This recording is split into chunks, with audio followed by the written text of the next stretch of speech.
ఆత్మను చంపుకుని కేసీఆర్ను కౌగులించుకున్నాడని ప్రభుత్వ వైపు ఆది శ్రీనివాస్ అన్నారు. జీవన్ రెడ్డి తన ఆత్మాభిమానం వదులుకున్నాడన్నారు. 4 దశాబ్దాల నుంచి అండగా నిలబడ్డ పార్టీని వదిలిపెట్టి కేసీఆర్ విష కౌగుల్లోకి జీవన్ రెడ్డి వెళ్లారన్నారు. కేసీఆర్ విష కౌగుల్లో బలైన సీనియర్ నేతలను జీవన్ రెడ్డి గుర్తుపెట్టుకోవాలన్నారు ఆది శ్రీనివాస్. అవినీతి పరులు నియంత్రణతో పనిచేయడమని దేవుడు చెప్తాడా అని ఆది శ్రీనివాస్ ప్రశ్నించారు.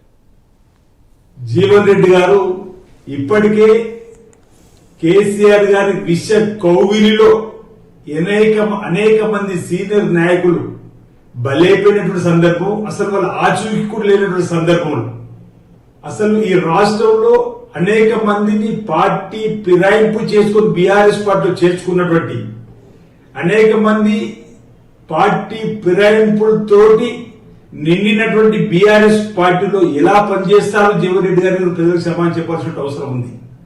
ఈరోజు ఇక్కడ పార్టీలో చేర్చుకుని చెప్పినటువంటి ఒక అపవాది మీద ఈరోజు పార్టీ ఫిరాయించేటువంటి క్రమంలో మరో పార్టీలో వెళ్ళినటువంటి క్రమంలో ఇప్పటికే పార్టీలను అనేక మందిని చేర్చుకున్నటువంటి పితామహుడు కేసీఆర్ గారి దగ్గర క్షమాపణ చెప్పేయగలుగుతారా వీరని అడుగుతా ఉన్నా.